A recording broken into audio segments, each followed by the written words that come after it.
স্বর্ণের বাজার এখন আগের তুলনায় মানে এখন একটু প্রাইসটা আপ ডাউন বেশি করছে, তো সেই কারণে এখন আমাদের ব্যবসার অবস্থা খুবই খারাপ। মানে এখন বেচা কিনা নাই বললেই চলে, টুকটাক বেচা কিনা হচ্ছে। আর হলো এখন রেট মানে কাস্টমারও আসলে হিমশিম খেয়ে যাচ্ছে যে আজকে 10,000 টাকা কমে যাচ্ছে, কালকে 5,000 টাকা বেড়ে যাচ্ছে, এরকম একটা অবস্থায় কাস্টমারও আসলে বুঝতেছে না যে কি করবে। আগের তুলনায় অনেক কম, শুধু কম না অনেক কম।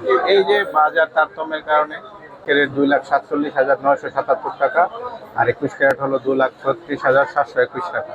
গতকালকেও দাম কমছে, বড়িতে প্রায় 4,000 টাকার মতো। নিবন্ধনের আওতায় চলে আসে তাহলে এটা সবার জন্য ভালো হবে। কারণ দেখা গেল কোনো কেউ মানে গভর্নমেন্টের যে 5% ভ্যাট এটা কেউ নিচ্ছে কেউ নিচ্ছে না, সেই কারণে কাস্টমারদের মধ্যে আসলে একটা মানে কাস্টমাররা আসলে একটা বিব্রতকর অবস্থায় পড়ে যায়। কাস্টমাররা আসলে মানে যেখানে একটু সুযোগ পাবে একটা কাস্টমার তো ওই দিকেই মুভ করবে।